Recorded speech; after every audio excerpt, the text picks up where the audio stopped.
Listo. Entonces esta sería contrario a lo que dice la primera transparencia, sería la clase 14 del curso de Introducción a Sólidos.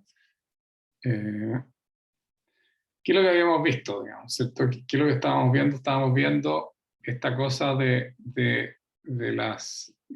los planos de una red, ¿cierto? La familia de planos de una red. Y en lo que tengo arriba, ¿cierto? Tengo una familia de planos de la red. En el caso, lo que tengo acá es una red cúbica simple, ¿cierto? Y la familia de planos de la red en este caso serían las 1, 0, 0, ¿cierto? O 010 o 001, digamos, como uno quiera, ¿cierto? Porque todas esas de ahí son equivalentes, solamente dependen de la forma en que uno esté mirando el cristal.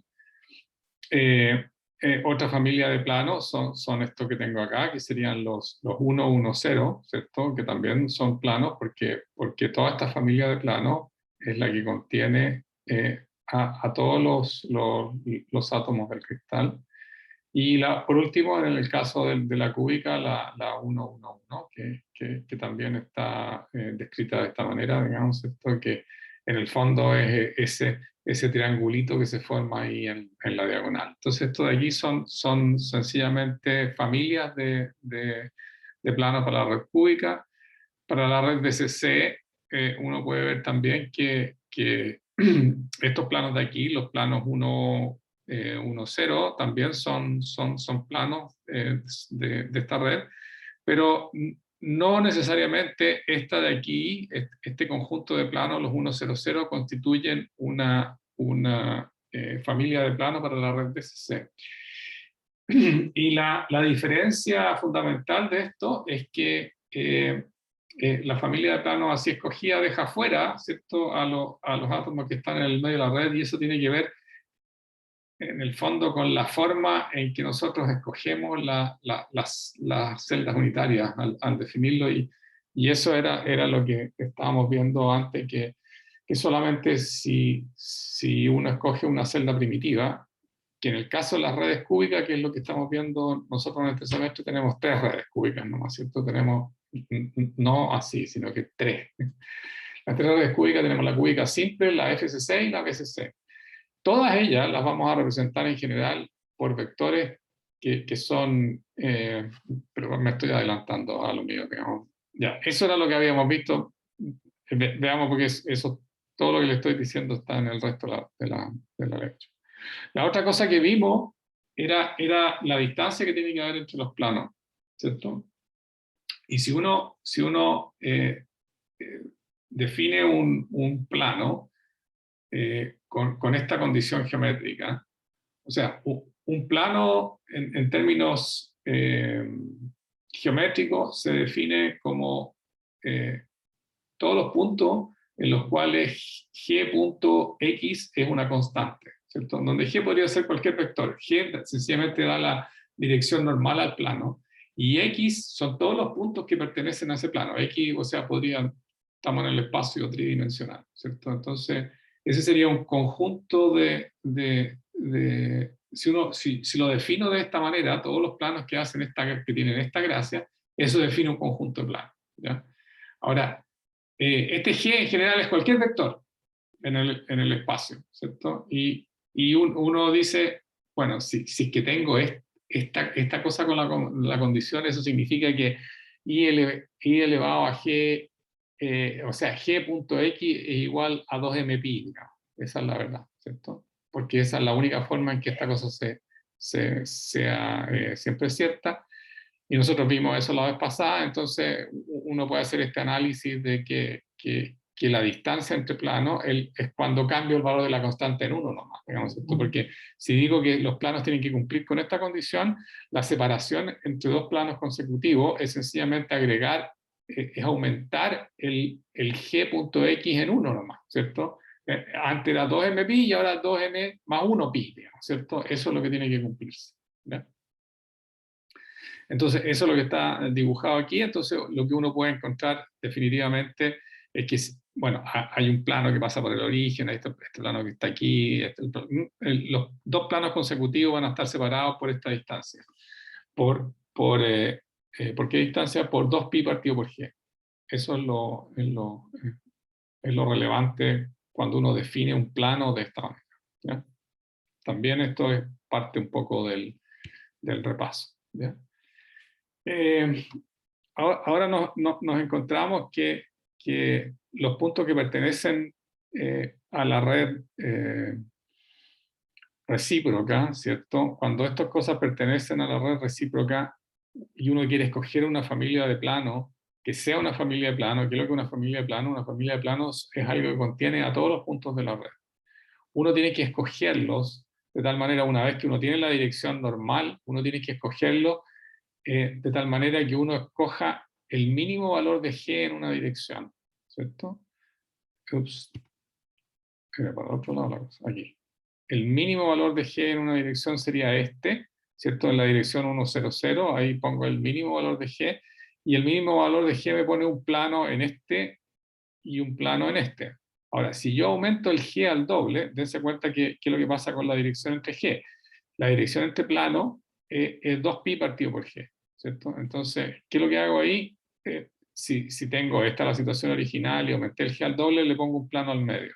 Entonces, este plano de aquí no es un plano, no es un plano de la red, digamos, ¿cierto? ¿Por qué? Porque no contiene ningún punto de la red, ¿cierto? A pesar de que el g igual a 2g mínimo, es un vector de la red recíproca, ¿cierto? Pero cuando uno está en una dirección determinada, para que esto constituya una familia de planos, lo que tiene que hacer es escoger el g mínimo en esa dirección, ¿cierto? De tal manera que solamente tenga planos ahí y no tenga planos entre medio. Si no, tendría infinitos planos de todas maneras, ¿ya? Ese es el punto, ¿ya? O sea, una familia de planos está determinada por esta condición, ¿ya? Y la distancia en los planos de la red, vimos que por la construcción anterior está determinada de esa manera. Después pasamos a ver los índices de Miller. Entonces, si uno encuentra que los vectores primitivos de una red son A1, A2 y A3, ¿cierto? Bueno, esto no tiene por qué ser primitivo, porque podría ser primitivo o no. Los vectores que definen una celda, podría ser la celda convencional, son A1, A2 y A3. Entonces, eso significa que todos los puntos R uno los puede definir de esta manera, ¿cierto? O sea, N1, N2, N3, ¿ya? Multiplicado por los respectivos vectores en todas las direcciones, y con esto mapeo toda la red, ¿cierto? En el espacio real se puede escoger en general una base que sea primitiva, ¿cierto? ¿Cuál es la base primitiva? La base primitiva es la que tiene un solo punto, ¿cierto? Un solo punto de red por celda, ¿ya? Esa es una primitiva. En general, uno se las arregla, o sea, nosotros vamos a definir celdas que son convencionales, porque las celdas no convencionales, en el caso de la BCC y la FCC, no tienen eje ortogonal. Entonces, ¿para qué nos vamos a complicar con celdas que tienen una forma extraña, digamos, ¿cierto? Y mejor lidiamos con la complicación que implica no escoger vectores primitivos para esos casos, ¿ya? Entonces, en todo caso, si uno no escoge, cualquiera sea la elección, si uno escoge los A sub i, que sean vectores primitivos de la red o no, uno puede definir los B sub j, que son los vectores de la red recíproca, de esta manera, ¿cierto? Donde está la condición de que A sub i por B sub j vale 2pi por delta i j, ¿ya? Entonces ese es un vector de la red recíproca. Entonces los vectores G uno los escribe de esta manera, como H, K y L por los B1, B2, B3. Nuevamente, si los A sub i son vectores primitivos de la red real, los B sub i van a ser vectores primitivos de la red en el espacio recíproco. Si no, van a ser convencionales solamente, ¿cierto? Y eso es lo que va a suceder para los casos que nosotros vamos a estudiar en este semestre, que son sencillamente las redes cúbicas.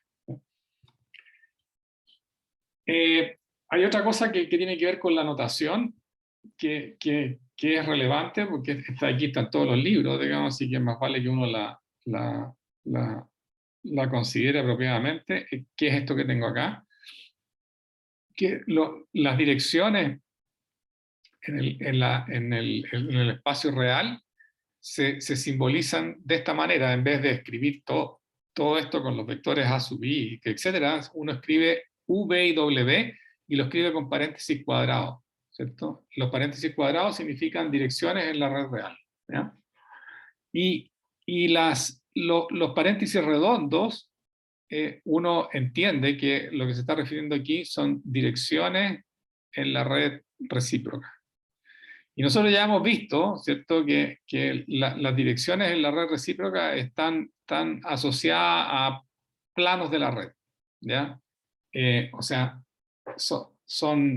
esto de aquí en el fondo corresponde a planos que contienen átomos de la red real y son direcciones en la red recíproca, ¿cierto? Eso puede sonar un poco contradictorio, pero no lo es, ¿ya? Estos números acá pueden ser enteros en general, ¿cierto? Y eso significa que podrían ser negativos en algunos casos, y cuando son negativos se simbolizan de esta manera, digamos, ¿cierto? O sea, se le pone una barrita encima al número y se lee 1/0. Esa es la manera de leer realmente este plano, porque esto de aquí es un plano, o la dirección en el espacio recíproco, ¿ya? Yo le pido que no se queden solamente con esto, digamos, sino que miren cualquiera de los textos, el Ashcroft, el Simon, ya, los que les di en un principio, ¿ya? Entonces, aquí hay algo de los índices de Miller. Veamos los fáciles primero, que es esta que está aquí, digamos, ¿cierto? La verdad es que el único que es fácil es este que está aquí, digamos, ¿cierto? Ahora vamos a ver después que este sí lo puedo definir, porque este está en 1, este está en 1 y este de aquí está en un medio, digamos, ¿cierto? Del intersecto con el eje, y ese realmente corresponde al plano 1, 1, 2. ¿Y por qué razón? Porque este intercepto va aquí, el intercepto va hasta acá, o sea, nada, voy a dejar esta transparencia para más rato para explicárselas mejor, porque si, ya vamos a ver. Este de aquí es el 1, 1 menos 2, y ¿cuál es la idea de este? Es que en el eje Z, este de aquí, este plano que está dibujado vamos a volver a esta figura, intersecta al eje Z justamente en Z igual menos un medio, ¿no? Y vamos a ver cómo encontrar exactamente estas direcciones en base a un mecanismo que les voy a explicar ahora. Ya está. Entonces, para la red la red cúbica es convencional elegir los A sub i como los lados del cubo. O sea, ¿para qué nos vamos a complicar más, digamos, ¿cierto? Entonces, y si es cúbica, es A por X, A por Y y A por Z, ¿cierto? No hay ningún problema. Eso sirve súper bien, lo que vimos antes, para la red cúbica simple, pero para las otras redes cúbicas, la BCC y la FCC, esta descripción no es una base primitiva, ¿cierto? O sea, no son vectores primitivos de la red para la BCC y la FCC, ¿cierto? Solo lo es para la cúbica simple, ¿ya? Eso es todo, ¿ya? Entonces, para la red BCC, lo importante, por ejemplo, es que el plano 200 es el representativo de una familia de planos de la red, y no el 100, y el 100 no lo es porque no incluye el átomo que está al medio. No sé si les muestro el dibujo. Ya, este que está acá, digamos, ¿cierto? ¿Se dan cuenta?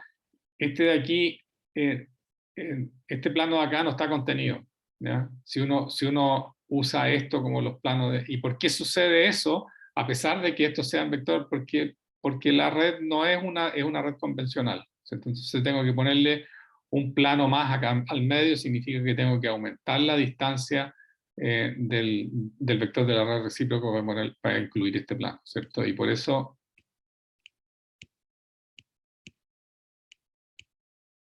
el 200 es el representativo de una familia de planos de la red, ¿cierto? No se pierde el átomo central. Entonces, si los defino así, todos los planos, todos los átomos están incluidos en una familia, ¿cierto? Una familia de planos, la característica de una familia de planos es que si defino un plano en alguna dirección, ese contiene a todos los átomos del cristal. Eso es siempre lo que tiene. Si no los contiene a todos, no es una familia de planos, ¿no? Listo. Eso es. Entonces, lo que hemos hecho en el fondo aquí es escoger los A sub i de forma convencional y no primitiva para los otros dos casos, y por eso esta coincidencia, tengo que tener claro el bookkeeping, que para FCC y PCC son casos especiales, ¿ya? Entonces, ahora queremos encontrar la distancia que hay entre los planos de la red recíproca, ¿cierto? Y estamos hablando de una cúbica, ¿cierto? Ortogonales. Si la cosa es ortogonales, uno siempre puede pensar que son de esta manera, ¿cierto? Que la distancia entre planos es 2pi partido por g, por el módulo de g, eso lo vimos antes. ¿Y cuánto vale g? Bueno, ahí está el 2pi, y el g es el módulo de g, ¿no? Es h por b1 al cuadrado más k por b2 al cuadrado más l por b3 al cuadrado, ¿cierto? Y bueno, el b1 y el b2 y el b3, sí que son ortogonales, ¿cierto? Cada uno de estos está en un eje, ¿ya? Y el tamaño del b va a depender del tamaño de la red, ¿cierto? Si en particular es lo que nosotros estamos viendo ahora, que son cúbicas, todas las redes, las BCC, FCC, de aquí son todos iguales, ¿cierto? ¿Y cuánto vale?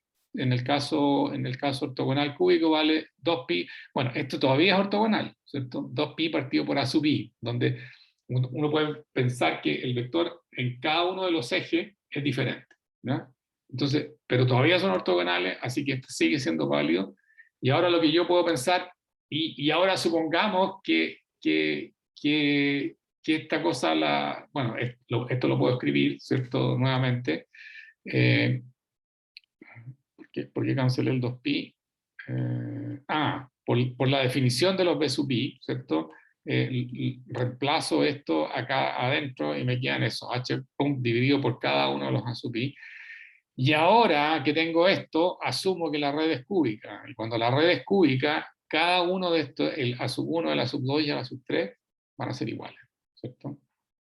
Entonces paso de algo que es ortogonal, que la base es distinta de la altura, ¿no es cierto? Y que cada una de estas componentes son diferentes, paso a una cosa que es absolutamente cúbica, ¿cierto? Todos los ejes son iguales, y por lo tanto la distancia entre planos siempre viene dada por esta cosa. Entonces, los planos de la red en el fondo están identificados por estos HK y L. Pero tengo que tener cuidado, ¿cierto? Y no, lo voy a decir varias veces, ¿cierto? Durante esta clase, de que no todos los HK y L aquí son solamente esto es válido para la cúbica simple, ¿cierto? Para las otras tengo que ver si es que constituye un plano de la red o no, ¿cierto? Ese es un poco lo que les había dicho antes. Por eso es el 200 y no el 100 en el caso de la BCC. ¿Ya? O sea, suena como medio complicado todo esto de cómo encontrar las orientaciones y las distancias entre los planos, pero la verdad es que hay un método para hacerlo súper sencillo. En el caso de las redes ortogonales, ¿cierto? Entonces, tengo el vector G, ¿cierto? Y que se puede escribir derechamente de esta forma, y ahora los B sub 1, sabemos cuánto valen. Vale 2pi partido por A sub 1 por lo que da en la dirección, ¿cierto? Entonces, si este es el vector G, este vector G, que me define un plano, es lógicamente normal al plano, ¿cierto? Porque G.X es normal al plano, ¿cierto? Donde todos los puntos X pertenecen, ¿ya? Entonces, eh, aquí hay un truco súper sencillo de realizar que es útil para encontrar cuánto valen estos valores. Nótese que este eje está tendenciosamente escalado. El eje X, por ejemplo, que es este que está aquí, está escalado con... Esto ni siquiera es cúbico, esto todavía es ortogonal, ¿cierto? O sea, que el A sub 1 es distinto del A sub 2 y es distinto del A sub 3, ¿ya? Pero son todos perpendiculares. Entonces, este de aquí es este es una unidad de A sub 1, estas son dos unidades de A sub 1 en el plano, acá tengo 4 unidades de los A sub 2, y acá tengo 3 unidades de los A sub 3, digamos, ¿cierto? En cada uno de los ejes. O sea, escalo los ejes en vez de poner la escala en centímetros, o en angstrom, o en nanómetros, digamos, ¿cierto? La estoy poniendo en veces el vector unitario en esa dirección, ¿ya? Entonces, si yo tengo claro que este punto y este punto pertenecen al plano, al plano que he dibujado en rojo acá, o sea, al plano perpendicular a la dirección G que está aquí, digamos. O sea, eso significa que el vector G, este punto x1 como vector, que sería este intercepto, tiene que ser igual a G.x2 y tiene que ser igual a G.x3, digamos, ¿cierto? Perdón, x2 y x3, así, ¿cierto? ¿Y eso de dónde lo saco? Bueno, que todos estos puntos, x1, x2 y x3, pertenecen al plano, porque lo estoy viendo ahí que pertenecen al plano. El otro plano, paralelo a este, que es el anterior, lo voy a considerar que pasa por el origen, ¿cierto? Está justo pasando por el cero, ¿cierto? O sea, entonces la distancia entre planos sería la distancia perpendicular, sería el valor de G en esta dirección, ¿cierto? ¿Ya? Eso es lo que es relevante saber. Entonces, esto es lo que esto de aquí se cumple porque los tres puntos X1, X2 y X3 pertenecen al plano. Entonces ahora escribo esto mismo como esto, ¿cierto? Lo escribo como todas estas cosas son iguales, digamos, ¿cierto? El H lo multiplico, que sería hago los productos puntos, digamos, ¿cierto? Hago el primer producto punto, este que tengo acá, el G.x1, entonces sería el G, la componente X, sería o la componente de la dirección de P1, ¿cierto? Sería sencillamente, o X, ¿cierto? Esa que tengo ahí, sería H multiplicado por el X1, perdón, H por B1. ¿Y cuánto vale B1? B1 vale 2pi partido por A1, ¿cierto? Que sería el largo del vector, y lo multiplico por X1. Ahí está X1, ¿cierto? ¿Qué es lo que es X1? Es ese valor de ahí, es el intersecto que tiene aquí. Esto de acá es sencillamente el valor de B1. Y hago lo mismo para los tres vectores, ¿ya? Entonces, después de eso, obviamente cancelo todos los 2pi porque están de más, digamos, ¿cierto? Y después miro que el H, que llamo x1', ¿cierto? Al valor del intercepto, lo digo x1 es igual a x1' por A1, o sea, x1' son el número de veces, disculpen un segundo, se me está acabando la batería, así que tengo el cargador en alguna parte que lo tengo que buscar.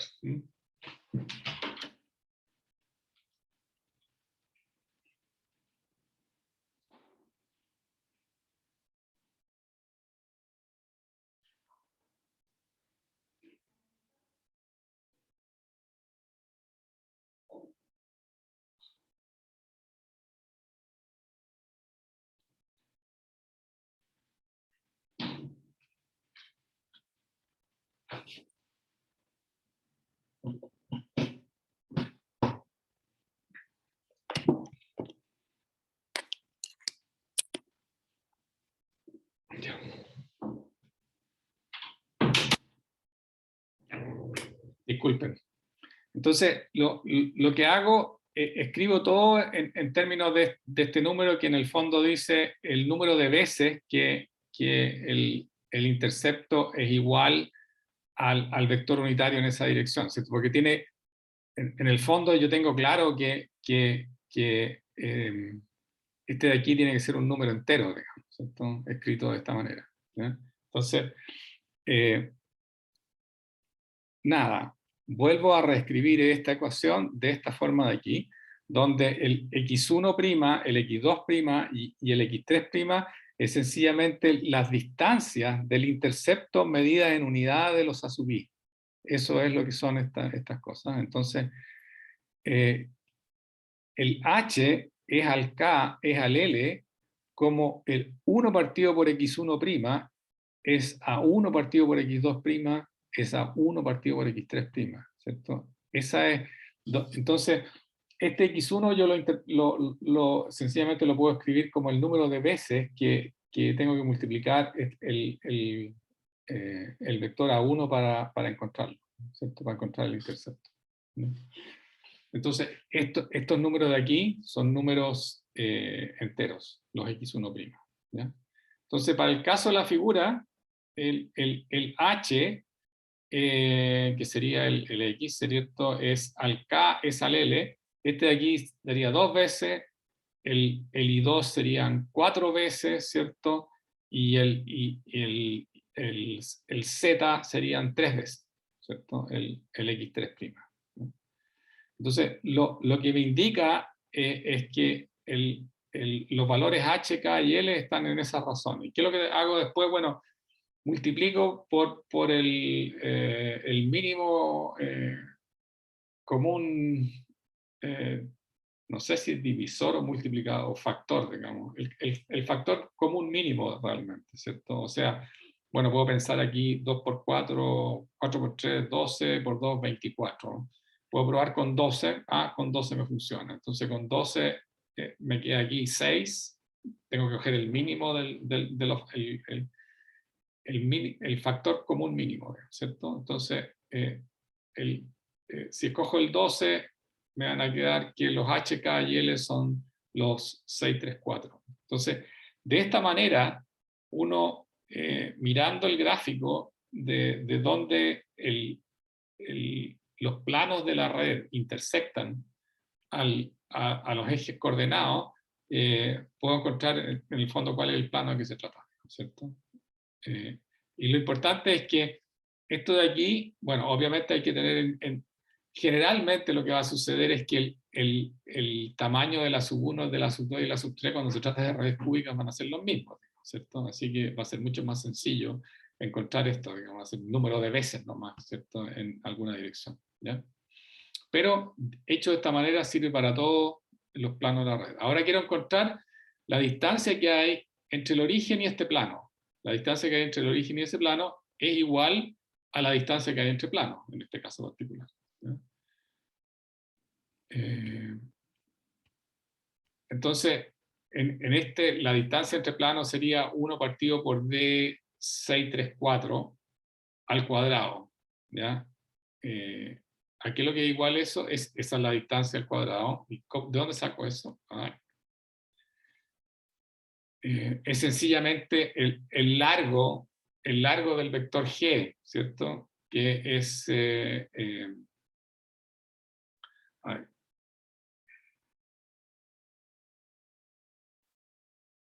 ya habíamos visto que la distancia entre planos es 2pi partido por g, ¿cierto? ¿Cuál g? El g mínimo, pero en este caso particular no es tan importante porque lo único que me interesa es encontrar la distancia entre dos planos, entonces tengo que dividir por este módulo, ¿ya? Y eso es lo que estoy haciendo, o sea, escribo 1 partido por d634, me dan estos valores. ¿De dónde sale el 36? Sale de este por el A1. Este todavía sirve para redes ortogonales, ¿cierto? A ver, ¿cuál es la expresión que quiero hacer?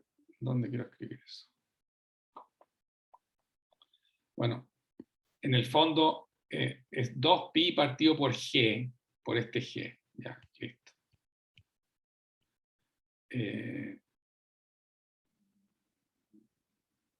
en este caso de aquí, me está faltando el 2pi en alguna parte, digamos, ¿cierto?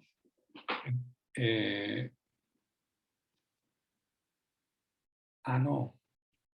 Se canceló con el 2pi de esto. Está todo bien, ya. Verifiquen efectivamente que esto se cumple. ¿Por qué razón? Porque en los B sub i tienen este factor de 2pi, ¿cierto? Y ese se cancela apropiadamente con el otro, así que queda exactamente esto, y esto es válido para ejes ortogonales. Entonces me queda 36 dividido por a sub 1 cuadrado, 9 partido por a sub 2, eso sería la distancia que hay entre los planos. 1 partido por la distancia entre planos es exactamente igual a esto. ¿Ya? Ahora es mucho más fácil cuando la red es cúbica, 1 partido por d da sencillamente sumas de cuadrado de números enteros. Y eso es un dato súper importante que uno tiene que tener claro cuando haga estudios de difracción, y ya vamos a ver por qué. ¿Ya? Entonces, hay planos de la red que son equivalentes por la simetría, digamos, ¿cierto? Por ejemplo, este plano de aquí, el 1, 1, 1, es equivalente al 1, 1 barra 1, ¿ya? Entonces, la pregunta es entonces se define como una familia de planos equivalentes, y se denotan con estos paréntesis así curvados, ¿cierto? 1, 1, 1, y ahí no me estoy refiriendo solamente a este, sino me estoy refiriendo a todos los equivalentes. ¿Ya? O sea, la pregunta es, este de aquí tiene una cierta multiplicidad, digamos, ¿cierto? En el espacio. ¿Cuál sería la multiplicidad de este, digamos? ¿Tienen algún número que me quieran dar? Ojo, ¿cuáles son los equivalentes? Los equivalentes son solamente los que yo les pongo un signo menos en alguna parte, ¿cierto? Así que, en el fondo, ¿cuántos planos de esos hay? Por cada signo menos hay 2 aquí. Aquí habrían 2, aquí habrían 2, aquí habrían 2, así que 2 por 3 posiciones, 2 al cubo es 8. O sea que la multiplicidad de esta familia de planos, o sea, la respuesta a la pregunta acá es 8. ¿Ya? Aquí tengo algunos ejemplos de planos que son válidos, ¿cierto? Para las 3 redes que principalmente queremos aprender a describir súper bien acá, ¿cierto? Entonces, estamos bajo el supuesto de que vamos a usar para la red de cúbica simple, no hay ningún problema, la familia de planos definida en base a los vectores G de la red recíproca son familia de planos legítimos, son familia de planos de la red, porque hemos escogido es la celda primitiva, ¿cierto? Para ninguno de estos casos es cierto, ¿ya? Pero hay ciertas coincidencias en que sí funcionan, que los planos hacen la descripción total. Entonces, estos son la familia de planos, estos son los 1, 0, 0. ¿Cuántos de estos hay, de hecho? La familia de planos con paréntesis, estos curvaditos así, 1, 0, 0. ¿Cuántas tengo? Bueno, tengo que este 1 puede estar en 3 posiciones, y cada una de esas 3 posiciones, este 1 podría tener 2 signos, ¿cierto? Así que en el fondo tengo 3 posiciones y 2 signos, así que tengo 6 planos, que son los 6 del cubo. Efectivamente corresponden a cada una de las caras que le puedo mirar al cubo, digamos, ¿cierto? O sea, y todos esos son planos que son equivalentes. ¿Ya? Este de aquí sería el plano 1, 1, 0, ¿cierto? Y esta regla, digamos, ¿cierto? Que yo les expliqué, es que, ¿dónde la tengo? No. Esto de aquí. ¿Qué pasa cuando uno de estos ejes, con un plano en particular, no es cortado por el plano? El plano se va a infinito en esa dirección.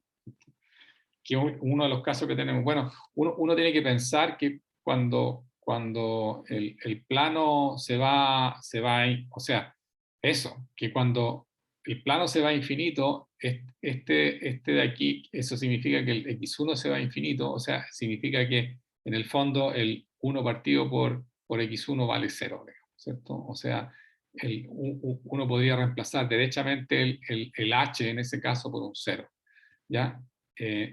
¿Dónde está eso? En estos casos así, digamos, ¿cierto? O sea, este plano en particular, ¿cierto? El 1, 0, 0,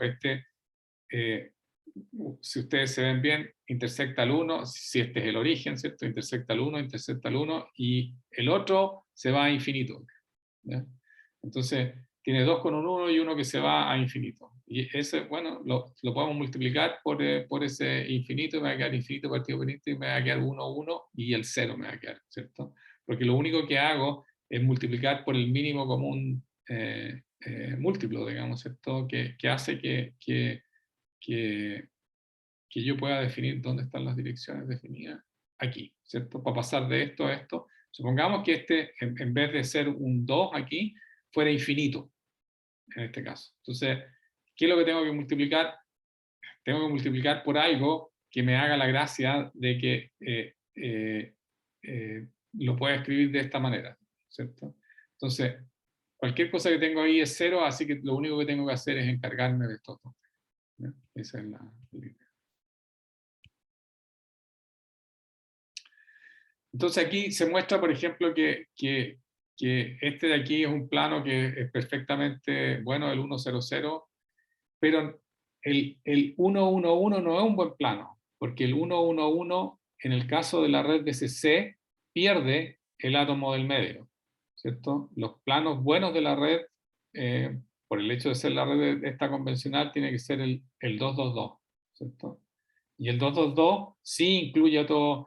Este de aquí incluye, no es que no incluya ningún átomo, no incluye ningún átomo en esta celda, pero incluye átomos en las otras, ¿cierto? Eso es lo que es lo relevante. Entonces la distancia entre planos hay que calcularla, ¿cierto? Que es lo relevante. En el caso del FCC sucede algo semejante. Si yo tomara el plano 100, el plano 100 me daría algo entre medio y ese no es un plano de la red, así que tengo que tomar el 200, que es la distancia, el G más grande que hay en esa misma dirección, y ese me incluye los átomos que están en las caras, ¿cierto? Algo similar sucede con el 100, para el FCC el plano bueno es el 220, ¿cierto? Que son esos planos que incluyen a todos los átomos, ¿no? Sin embargo, el 111 sí es un buen plano en el caso de la FCC. Es bueno tener esta ¿cómo se llama? Transparencia en mente.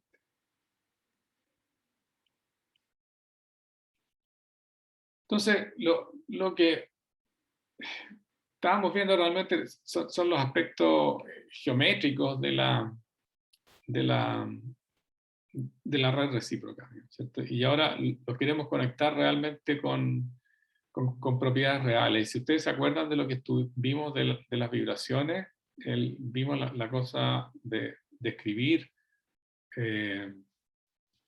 las vibraciones de los átomos de la red de un sistema de 2 átomos, ¿cierto? Teníamos 2 átomos por celda unitaria.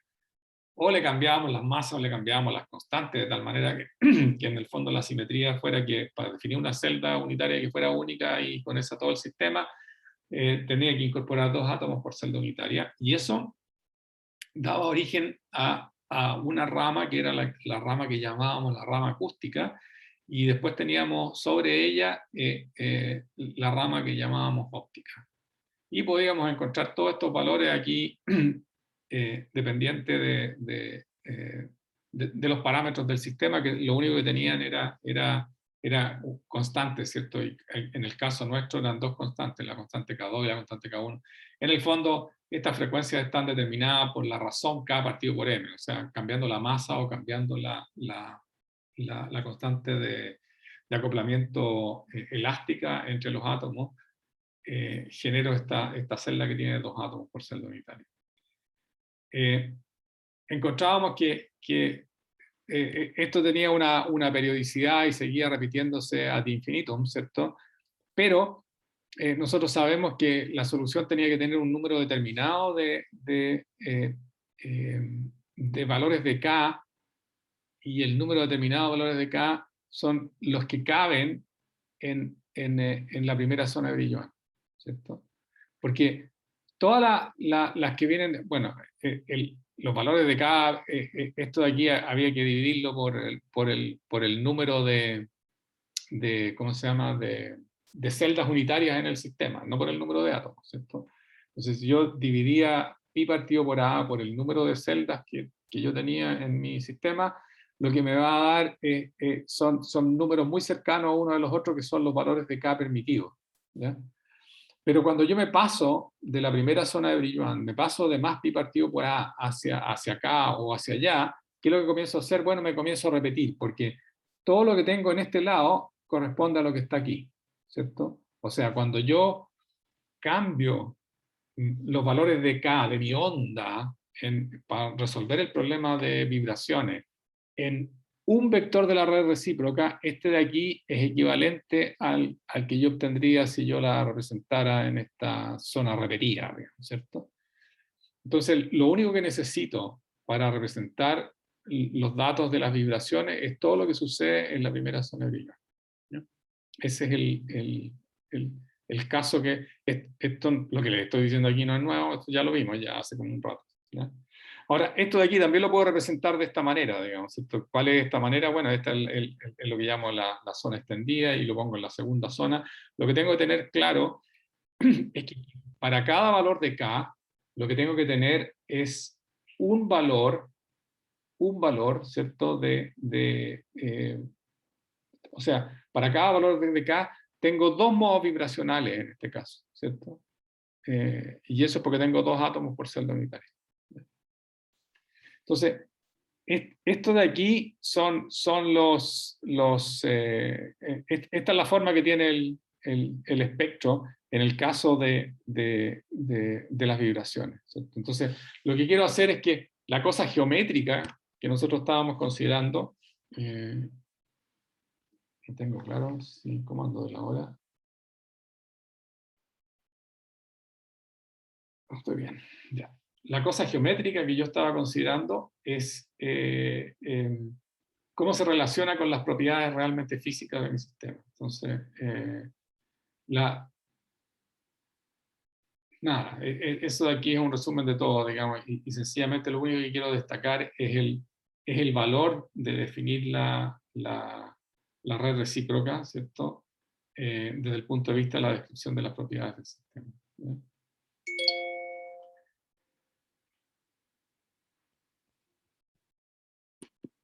Entonces, la zona de Brillouin es una celda primitiva de la red recíproca, perfecto.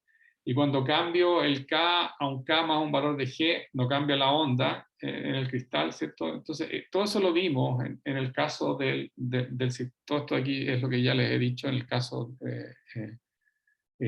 unidimensional. Y lo que interesa ver es cómo hacemos esto, cómo encontramos la primera zona de Brillouin, ¿cierto? En el espacio recíproco, cuando se trata de algo que ya no es unidimensional, no es sencillamente poner 2pi partido por A, y tengo que comenzar a dibujarla en el espacio real. Y aquí hay una construcción que no me acuerdo bien si ya la habíamos visto ya, pero la idea es que todos los puntos que están en esta zona interior que está dibujada en blanco aquí, son puntos que están más cerca de este punto que de cualquier otro punto de la red recíproca. Entonces, esa es la forma de definir la zona de Brillouin. Entonces, son todos los puntos que están más cercanos al origen, esa es la primera zona de Brillouin. ¿Y cómo se hace eso? Bueno, se hace con el trazado de estas diagonales, ¿cierto? Y esas comienzan a definir las distintas zonas de Brillouin en este caso sería algo que sería bidimensional, ¿cierto? Y aquí están indicadas cada una de ellas, ¿cierto?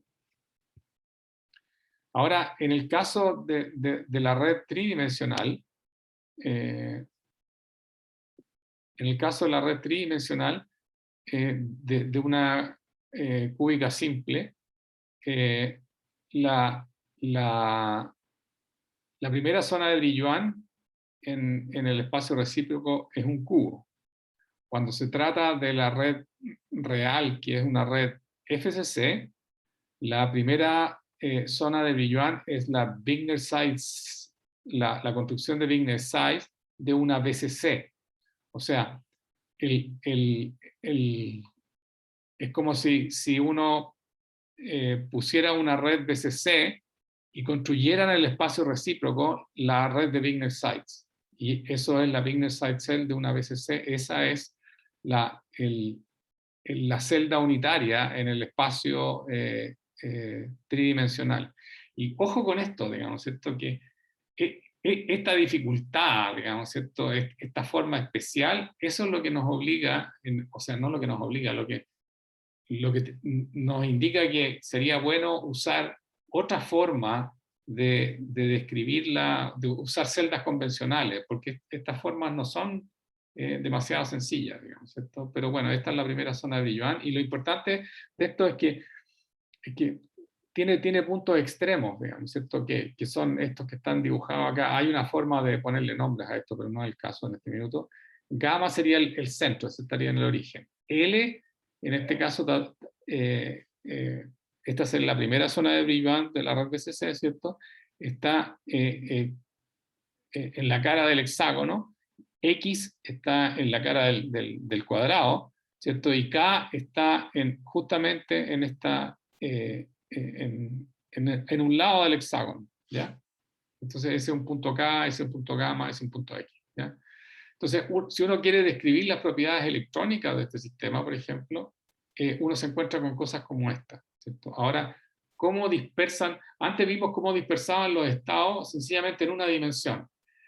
Y ahora queremos representar la dispersión de los estados en 3 dimensiones, y en 3 dimensiones tenemos que usar el espacio recíproco para hacerlo, ¿cierto? Entonces, aquí, obviamente no podemos dibujar esto en 3 dimensiones, porque no entenderíamos nada. O sea, hoy día hay sistemas gráficos que uno más o menos lo puede hacer, pero lo que hago aquí es dibujar la dirección gamma X, de X a K y de K a gamma, o perdón, de L a gamma, de X a K y de K a gamma. Y eso en este cubito, en este figura que tengo acá, ¿qué es lo que significa? Significa que me voy de esta cara al centro estoy viendo cómo varían los estados de energía cuando yo hago la trayectoria desde este punto a ese punto, desde ese punto a ese punto, y ahora sin ir por ninguna cara, derechamente al punto K, y después de ese punto K de vuelta al punto L,